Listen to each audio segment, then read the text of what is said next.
in the sessions compute, apparently, like, I'm not very good with sign language, and there's people behind these screen. I feel like an animal stuck in a cage, like a terrarium. Apparently, there's like, I don't know what they drew in here. I feel like Finding Nemo in the set, but anyway, it's great. Okay, so what we're gonna talk today about is the whole idea that stuff works as it should in one place, but not necessarily work in other places the same way, right? And this is a very boring slide, but I'm a very boring person, so that's why that slide's so boring. But yeah, every enterprise runs many different systems, right? Each of their own unique interface and UI and perspective and way of work. And sometimes that creates such a bottleneck, right? I don't know if you've worked with containers, but if you work with something like Podman or with Docker or with some K3S workloads or K0s or whatever, insert your container engine of choice in here. Each of these things work in their own specific way with their own specific workflow. And that creates a problem, right? This kind of sprawl of different systems and different ways of work creates cognitive load, and that's very difficult for people to work with, right? So the tax we pay is fragmentation, right? So it fragments us because we have to consistently context switch between different things, and it sucks, right? So the fix has three parts, right? So we need to focus on interoperability. Um, we have to focus on clean cross-system data access. So how do we work with data between systems? How do we interface with that specific pieces of data? And also, how do we work with these pieces of data and ways of work that future-proof us for the future? All right. So I don't know if you can see the slide, but it should work. But I'm not I'm not this guy. I'm this guy, right? So let's focus on the real issues, right? So I think I've used a bit of AI. No, that's not Bon Jovi. That's me 20 years ago, with when I still had hair, at something, trying to work at something. No, I'm joking. This is 100% AI generated. But let's start unpacking what this means for us. So um, it's about open formats, data sovereignty, and portable knowledge. And I'm going to tell you a little story, right? So in for my entire, like, most of my, like, working life, I've used a tool called Evernote, and I've consistently added content to this thing, like, became my, like, personal knowledge base. And the problem with Evernote is that they had all these different applications. They had a scanning application, and they had at some point they had a recipe application, and you could add recipes, but the whole idea was for them to lock you into their ecosystem and add more content to grow your personal knowledge base. And obviously, with these different pieces of apps, obviously came lock in to a certain extent. But at some point, their entire vision and strategy changed. They got it reacquired, they lost their CEO, and they really tried to gear themselves to be a 100-year company. Unfortunately, I don't think they'll be around in 100 years, even though when they started out, I think they marketed themselves as the forever notebook, right? So right before COVID, what happened was I said, like, I needed an exit plan. So I decided I'm going to export. There was this thing called Evernote Rope Ladder that you can find on GitHub.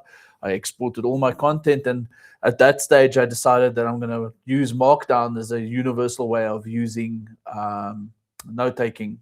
And the cool thing for that was that it had some unintended consequences later on. So Obsidian was like, yeah, they didn't really. I focused on Obsidian, the tool Obsidian, and Obsidian's focus was 100% different on the Evernote. Evernote said, like, no, we're gonna just take your data, we're gonna put it into this infinite bucket, and then hopefully you will have the ability later on to retrieve it on paying for search and paying for stuff. But Obsidian's um, vision was very different. Their vision was, you own your data, everything is marked down, and Obsidian becomes a lens over your data. And the cool thing is that Obsidian can go away, but I can still have the core knowledge base that I have, and all my data is safe safe for future because it's open, it's a plain text standard, it's scrapable, it's searchable, it's future proof by design. And you can open it in any editor. So if Obsidian goes away, I can open it in Microsoft Word, whoever uses that or whatever. Now I'm lying, I won't use that, but I could use it in Notepad or whatever people use on Windows or their different editors, or Vim or Emacs or whatever. The cool thing is that with the adoption of AI, Markdown became this universal standard way of how AI started responding to us, right? Like it gave us the answers in Markdown. It consumed Markdown because it was what? Easy way for the engines to start formatting the text and giving you the text and consuming the text. And that becomes like the de facto language for AI. And later on, obviously, betting on this open standard with the evolution of MCP servers, right? Model Context Protocol standard gives you the ability to access your content, or becomes this infinite bucket that you can tap the resources of using an open protocol. I could then start using my Obsidian knowledge base via MCP with stuff like Claude or Grok or with Copilot, and it becomes this insane knowledge engine that I have. It becomes portable between systems only because the original way that we stored the data was in an open format, and it was consumed with an open protocol so that we could consume and learn the stuff. So the moral of the story is that you have to store your work, your life's work, in a way that you are future-proofed, right? Because obviously your knowledge over years and years and years, because I had a collective notes of 15 or 18 years in Evernote, and now more in Obsidian. So that's that. So again, open formats, data sovereignty, portable knowledge. You should own those things. Right. Another thing is that interoperability reduces cognitive load, right? So if you can easily get access to your information in different places, it reduces the amount of brain power that you need to use to get to the stuff that's important, right? If you can query from the universal place that you access all your knowledge, imagine having a Google search engine, people still use Google, for searching for stuff in your mind. You would go to one place to find everything. And I think that is what stuff like MCP and APIs allows us to do, is it gives us the ability to link these content engines, right? So legacy systems have no natural way of like exposing data. It's these proprietary black boxes that the vendor controls access to. You might have noticed in the news that SAP has now said that any third-party tool that accesses their API will get blocked, and you have to only use approved applications to access the API of SAP to your data, and that's trash. That's absolute trash. Luckily, they're not a partner, but it's trash, right? So we can't have that. We can't have companies dictating the way that we use our application information and intellectual property and organizations between systems. It sucks, right? They don't control our destiny. We control our destiny. So it feels political. You should vote for me. Anyway, okay. But so let's just quickly see here where I'm in my notes. So we need standards on the way that we interoperate with our pieces of data, right? So it seems in the old days we used REST APIs and normal endpoints to try and shuttle data from one place to another. But it seems to us, right, MCPs is becoming the way that people are accessing information between different systems and connecting them. So it's very simple to write your own MCP, like adapter or server that can access information and then connect things together. My brother is a sound engineer, and he had a issue with one of these applications, and he went onto GitHub and he found like a MCP server for interacting with a specific application for creating synth stuff. Anyway, but yeah, anyway, so that was a great example of like the community, sort of like forming a community around the standard to make something more applicable in modern days. And obviously, with that MCP being exposed to AI, he could start doing stuff with an AI agent working with that specific MCP, and that's insane. Cool. So we need standardized ways of interacting with our data and organizations, because that data becomes the lifeblood of our organizations. And like as Obsidian, we've always focused on open standards and making sure that our data is future-proof, or we help customers making sure that their data is accessible from anywhere in a consistent thing. Because remember, when you migrate to something, feature zero is always, how do I get my data in, but how do I get my data out? And that's why open standards are important. Okay, that leads us into the next slide, which is like, it needs to be future-proof by design, right? And like we mentioned, is that these future-proof designs means that in the future, I am not locked into whatever is going to happen. My data becomes this portable artifact that can be reused everywhere and consumed by any other system, so drive insights out of it. So that is pretty neat. So yeah, future-proof design. Obviously, we also need to try and focus on who accesses our data, right? That's kind of a big problem, right? These days we have AI agents that hook and integrate into different places. And the fact is that we are not sure who has access and the appropriate governance, and like, you know, who watches the watchers, right? Is this AI agent really just accessing this piece of information in my system? Are we drawing insights out of those specific places in the correct way? What's happening with the data again when somebody's extracted it? How is it getting transformed, and so on? So one of the internal projects that we're working on is when it specifically comes to control and governance, is that your data sovereignty becomes like very important, right? We've seen that in Europe now, there's a big drive of going to Linux. Why? Because there's a leader in the Western world that wants to build a wall around your data, and he wants to get Mexico to pay for it. No, I'm joking. But yeah, so at a flick of a signature, you lose access to a vital, important model like Fable 5. Fable 5 was available for 3 or 4 days. People started building around it. It was amazing. They could do amazing things. People fired their staff because it was so good. And then with a signature, that went away. And I think the biggest thing for us as people that need to know how it works on my laptop, and it should work on your laptop, is that we can't necessarily hook ourselves into proprietary tools that restrict our access or ways of work for the future. So that means what we need to do is we need to work on universal open standards and ways of work that makes that agentic workflows portable between different systems. So we're working on an internal standard to do that, specifically where we say that when you construct a piece of stuff, or you start vibe coding a specific project, you can use Claude perhaps to go draw up requirements and a framework and guardrails for exactly what needs to happen. But then we take that thing and we put it into something like Copilot, or into Grok, or to Gemini, Clio, Gravity, or whatever. And then we take it further and say, okay, based on this frameworks and to-dos that you've created, take it further, right? Because the whole thing is that any agent should pick up the work and do specific work in a consistent fashion, right?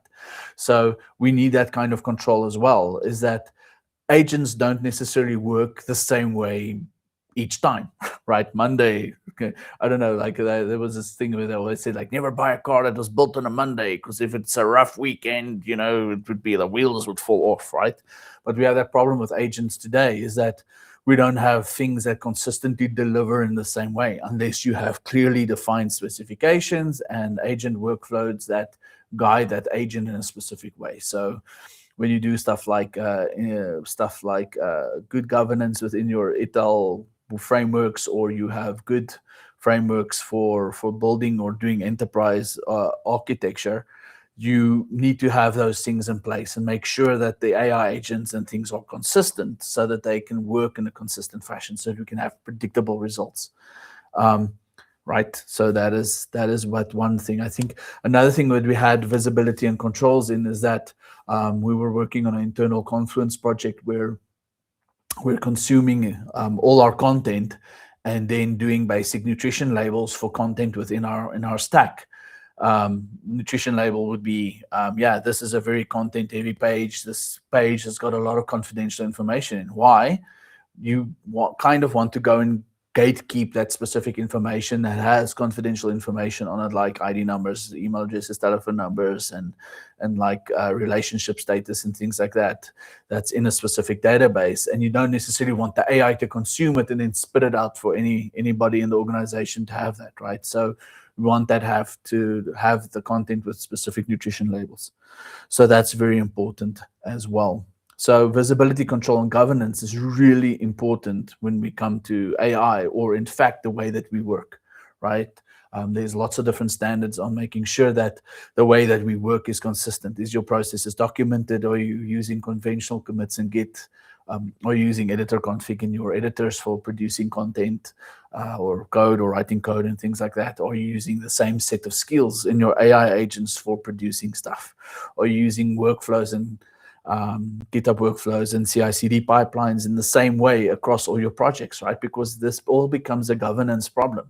It's like, and obviously for us, the other big thing is that it's token sprawl, right? Everything costs money.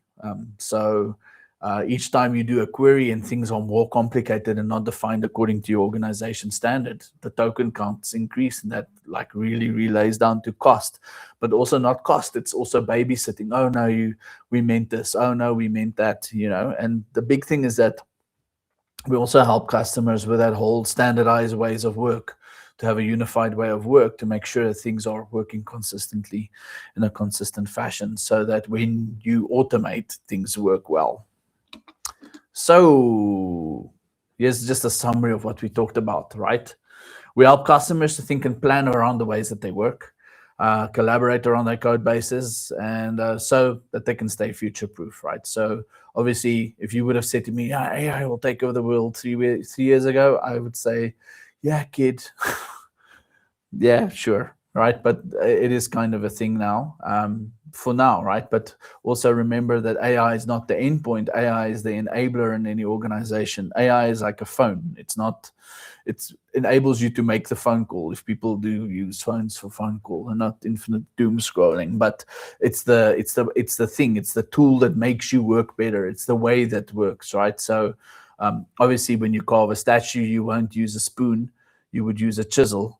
And obviously, these tools are getting a bit more refined and a bit more purpose-built for what needs to happen. And the cool thing is that with this rate of innovation that's happening, it's like really, it's very difficult to keep track of what happens, right? So we would really like invite you to partner with us, and we can help you with a way of like making sure that all the different pieces of your AI workflow is consistent and fashionable, right? Because that's also a word, but that it works and is future-proof for your organization. So yeah, so the big main takeaways now for making sure that things consistently work across all your tools is that we should have the same AI context across all projects, right?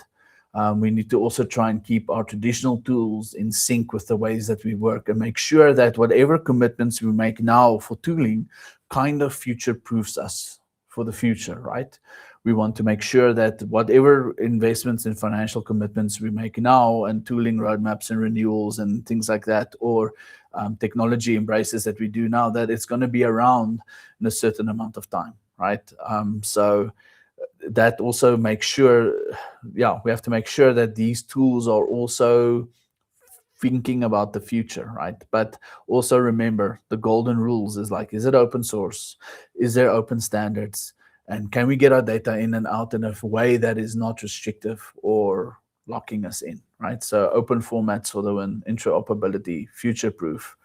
You should own your data sovereignty, and try and reduce cognitive load by making sure that the tools that you use in a way that you help your developers is consistent.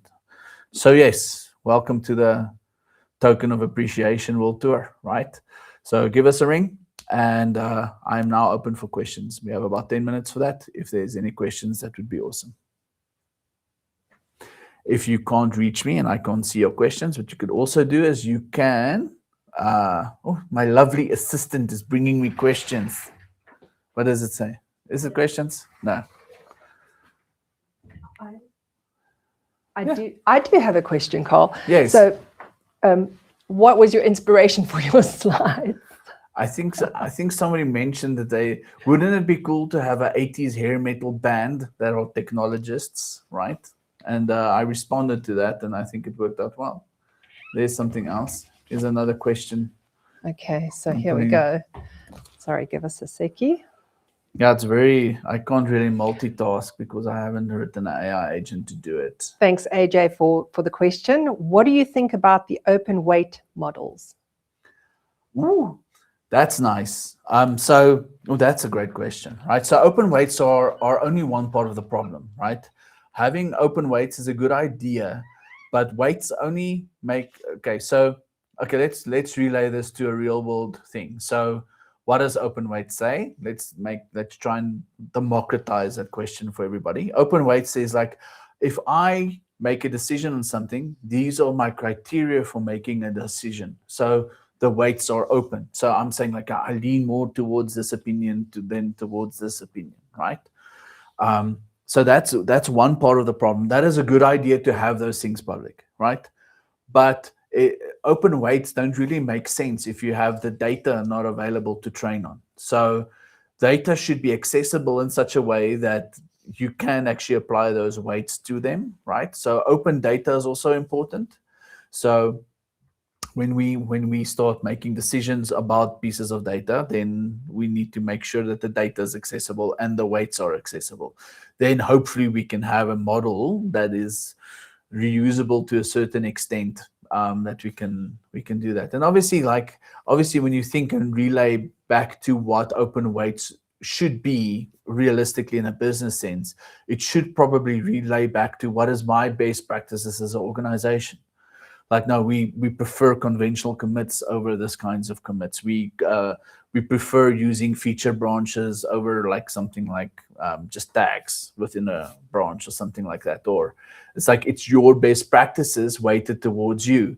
But the thing is, like with most things, and then we can lean back to some DevOps principles here. And remember, if you've seen some of my talks, that would be culture automation, lean measurement and sharing, right? So that would lean in organizations is to build effective cultures. We need to share the data within our organization, right? So it's good if it's open, but if you only have it open to yourself and not share it with a colleague or someone else, then it really doesn't matter, because then it's your view of what is important about your data or the weight. Weight's very bad for me. I can't talk about weight without cringing a bit. Anyway, cool. I don't know if there's any other questions, but if there is any other questions, you're more than welcome to ping me on the platform. And then I would invite you to go back to the main session, the main landing page, the main page, which name I can't remember, which Angela would tell me. Smart Tech. Oh yeah, that one, Smart Tech. That's the one. Go there, go find someone, go click on a group. And if there's somebody that's alone, just click on that icon. Don't ask them for their number, because this is not a dating website. This is a business website, and it's not that kind of business. So you're gonna, just go and collaborate with someone else, and then we can have fun together. Have a great day, everybody.